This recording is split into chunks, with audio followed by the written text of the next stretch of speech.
Have you ever noticed how easy it is to stay where you feel comfortable?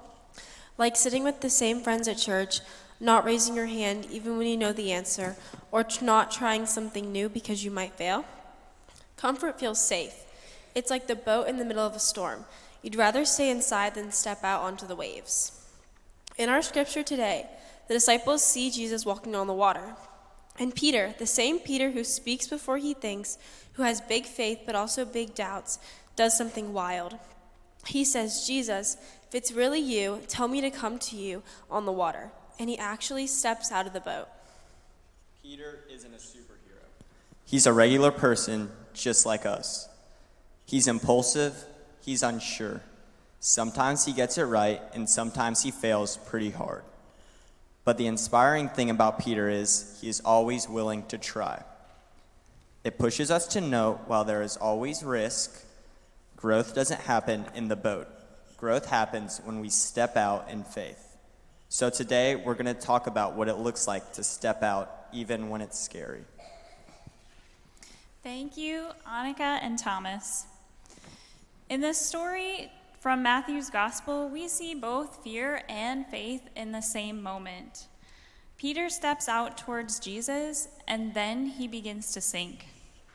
Yet even in that moment, Jesus meets Peter right where he is and reaches out immediately.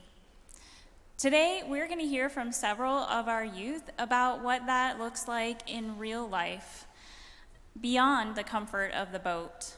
It is my joy to introduce you to our youth sermon panel this morning. Right next to me, we have Myers Booth, who is in 7th grade. We have Annika Swenson, who is in 9th grade. We have Thomas Eisenhower, also in 9th grade, and Jackson Coleman, also go 9th grade. And my name is Laura Swenson, and I am a youth advisor. So our first question of the day is for Annika. When Peter stepped out of the boat, what do you think was going through his mind? I think when Peter stepped out of the boat, he was probably feeling a lot of strong, conflicting emotions. On one hand, he really wants to trust Jesus and show his faith, and on the other, he has also already seen the amazing things Jesus can do. But on the other hand, he's a normal person. He's scared and nervous of what might happen if things go wrong, and even though he believes in Jesus, he still questions if it's really possible to walk on water. He's probably thinking about what would happen if he ends up sinking and if it's worth the risk. But in the end, Peter's choice to step off the boat shows how strong his desire to trust Jesus really is, despite everything else going through his head. Thank you, Annika. Our next question is for both Thomas and Jackson. What are some of the boats that you think we use to hide in and stay comfortable instead of taking risks? Some boats we hide in can be things like staying in the same friend group all the time or only talking about your faith when you feel safe. For me, I feel like one of the biggest boats is worrying too much about what others are going to think of me. This is when I don't say something or do something I know is right just because I don't want to be judged. But now that I think about it, I realize that holding back these words in action can actually stop you from sharing something that could be really important. For me, a boat can be sticking to what's familiar instead of taking a risk. They could help me grow even if I feel a little unsure. Comfort feels safe, but it can also keep us from stepping into what God is leading us toward. Myers, what are some things that distract you and make you think like Peter?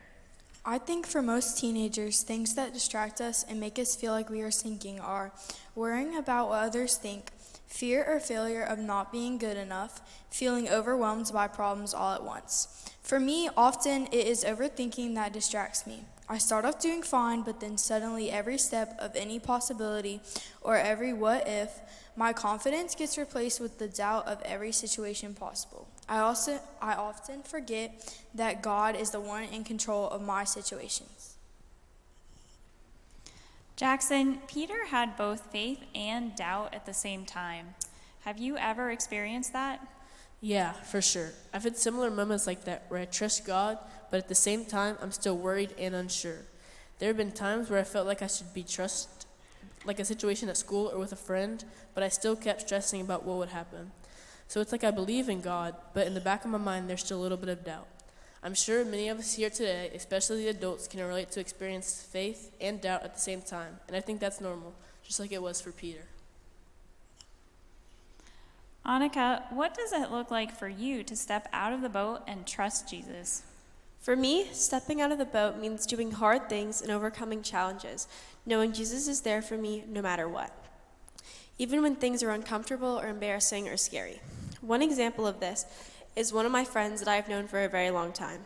She was the person who convinced me to join a summer league swim team, and after one season, I decided to join year-round, and now I swim almost every single day.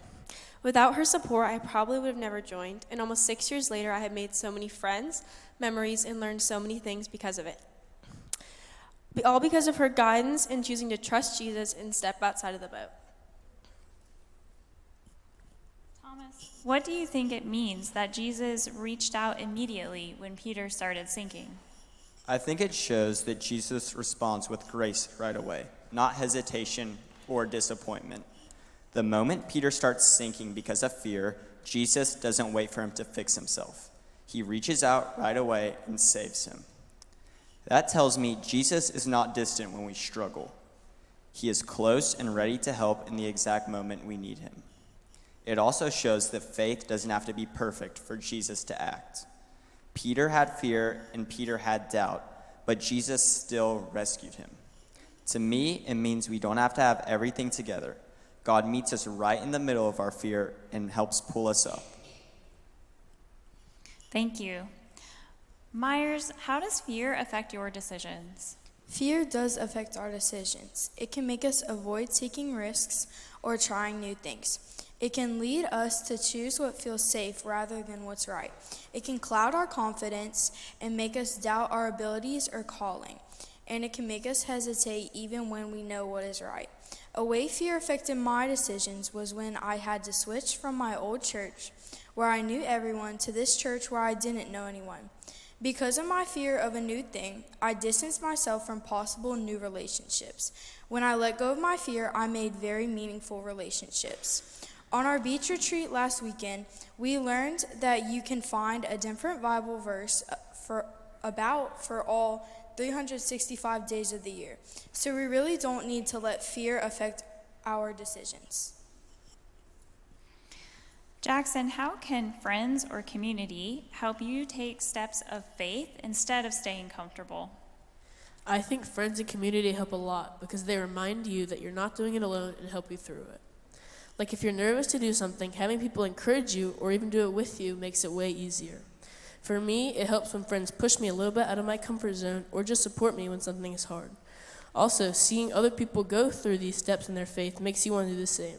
Personally, I feel really lucky to have people in my life that help me take these steps like Noah Ballard and Thomas Eisenhower. All right, as a follow-up to that, Annika, when life feels overwhelming, what helps you to refocus on Jesus? When life feels overwhelming, one of the biggest things I do to refocus on Jesus is to trust in the people he put in my life. Whenever I'm going through a hard time or I'm struggling, I know that I can always text my best friend and tell her of my problems, or distract myself by watching a show and laughing with my sister, or even ask my parents for advice, even though they can be a bit annoying. Having that support system allows me to take a step back and makes any challenge or obstacle seem much smaller knowing they're there. At least for me, I think that's one of the biggest ways Jesus supports me and helps me do hard things. Thank you, I think. Thomas, what is the difference between failing and growing when it comes to faith? I think failing in faith is when you stop trusting in God because things are hard or scary. It's like stepping back into comfort instead of continuing to follow him. Growing in faith is different. It's when you still move forward, even if you mess up or feel unsure. Peter actually walked on water for a moment. But even when he started sinking, Jesus still used that moment to teach him. So failing is giving up, while growing is continuing to move forward with God even after mistakes. Growth means learning to trust God more through every step. Myers, what would change in your life if you trusted God more in scary situations? Probably a lot fewer "what if I ruin everything" spirals at 2 a.m. and a lot more "all right, God, you've got this" moments. Like I'd spend less time trying to control everything and more time actually doing the next right thing. My inner monologue would go from this is a disaster to this might be a story God uses.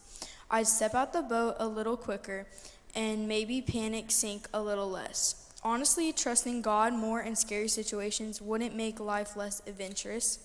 It would just make me a lot less dramatic about it. Jackson, if someone feels like they've sunk before, what can we say to encourage them to step out again? I think the most important thing is reminding them that sinking doesn't mean everything is completely over. Peter sank too, but Jesus still reached out and pulled him up. Failing once doesn't cancel out what God can do for our lives. Jesus doesn't step away no matter how much we struggle. He steps closer. And just because someone fails doesn't mean we can't try to succeed again. Trying again is about trusting in Jesus not being perfect. God will always invite us to grow. We just have to listen to him. To our sermon panel, thank you for being willing and for being real. That kind of courage really matters. So here's the question before us, church. Where are we staying in the boat? And what would it look like for us, not only as individuals, but as Central United Methodist Church, to step out and grow together in faith? With that in mind, Jackson and Myers have a couple of final thoughts, as well as an invitation for us. Peter wasn't perfect. He was impulsive, unsure, and sometimes afraid. But he was willing. He stepped out of the boat.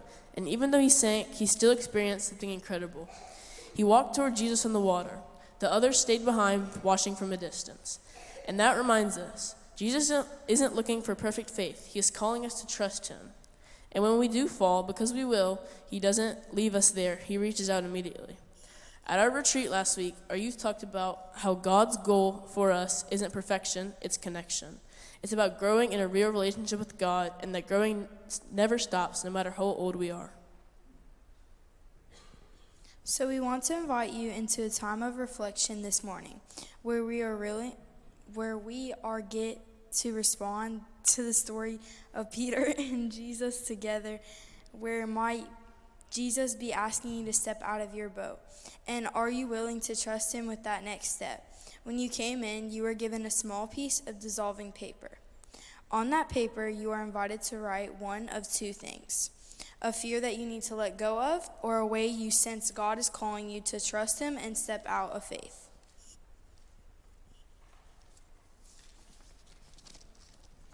There is no need to share what you write. This is between you and God.